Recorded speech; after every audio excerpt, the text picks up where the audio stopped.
Good evening. My name is Dr. Parth Goel and I am a consultant psychiatrist at Parth Hospital, Ahmedabad.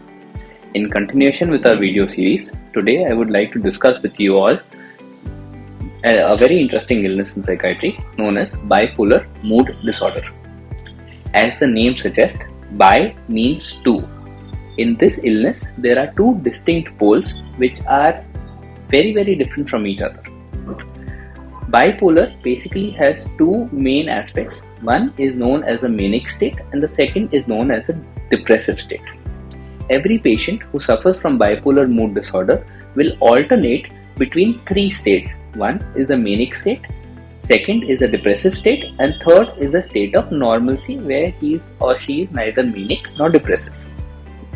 Bipolar mood disorder typically happens, the first episode that is of bipolar mood disorder happens between the ages of 20 and 30 years. Males and females are almost equally affected in bipolar mood disorder, although in some cases males are more affected than females. Bipolar mood disorder also seems to follow a seasonal pattern where there is an increased prevalence of manic episodes that happen during summers and an increased prevalence of depressive episodes that happen during winter.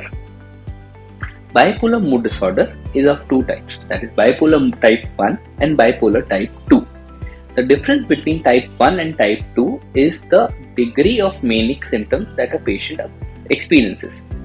In bipolar type 1, there is complete there are all symptoms of a full-blown manic episode, and in bipolar type 2, there are subsyndromal manic symptoms which do not fulfill the criteria of mania but are classified or categorized as hypomanic episodes. In both bipolar 1 and bipolar 2 mood disorder, depression or depressive symptoms are always present. As a rule of thumb, in bipolar type 1, for every one manic episode that the patient experiences, the patient will have at least 4 to 6 depressive episodes.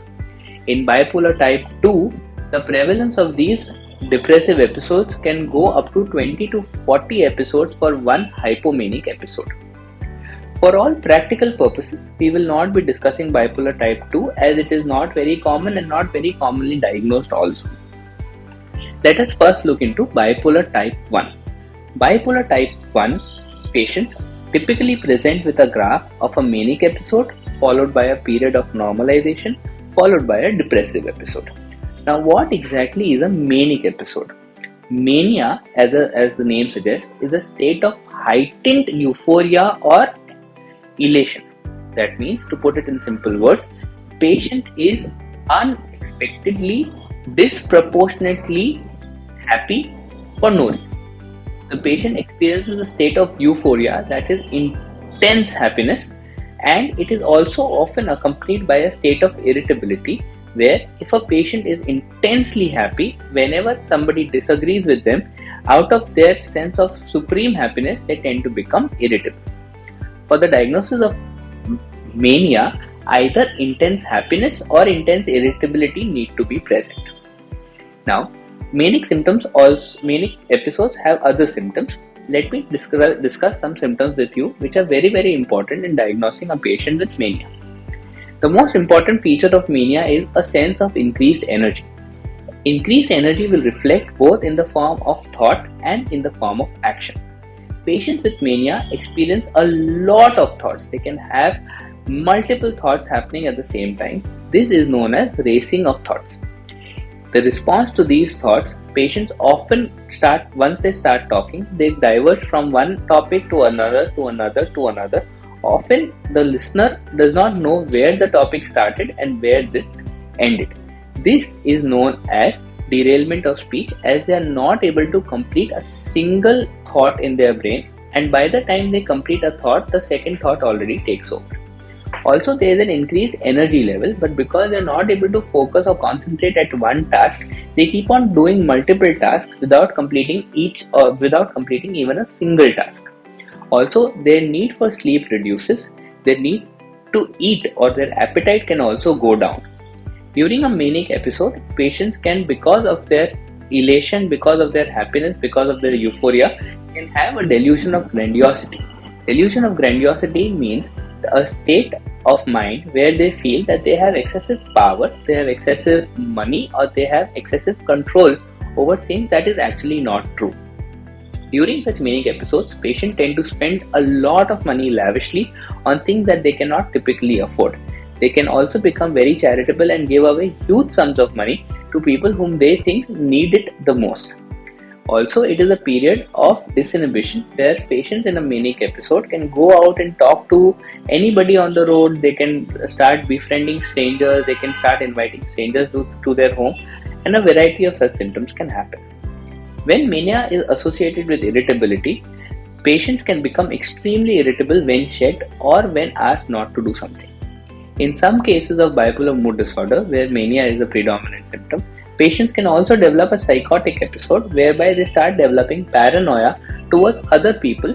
They start feeling that because they are so rich and because they are so famous and they are so powerful, there are people or agencies or organizations that are outside and they're out to get them and out to harm them in a way, and this can contribute or add to their aggression. Typically, a manic patient does not require a lot of sleep. Because of the intense energy in the mind and the body, the sleep duration reduces, which in turn worsens the manic episode. Theoretically, a manic episode would self-resolve in 3 months, but that is not what is usually seen in real life. The need to treat manic episode is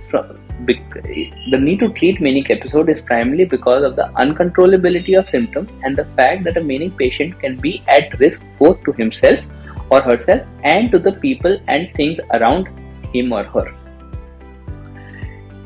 Once a manic episode is terminated, patients usually go back to a state of normal mood, which is then followed by a state of depression. As I said before, in bipolar mood disorder, the prevalence of depression is more than the prevalence of manic episodes. In periods of depression, the patient will have sadness of mood, they will not have any interest in doing anything, they will feel a complete lack of confidence, they will be very high on anxiety symptoms. Suicidality is very prominent in patients with bipolar mood disorder during the depressive episodes.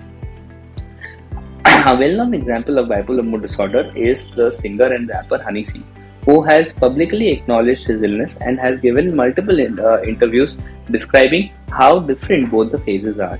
I would recommend all of you to check out those articles to get more information.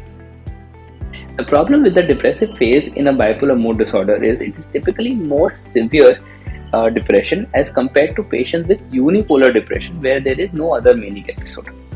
The treatment for acute mania or acute depression in bipolar mood disorder is mood stabilizers, which allow the patient's mood to come back to a baseline level.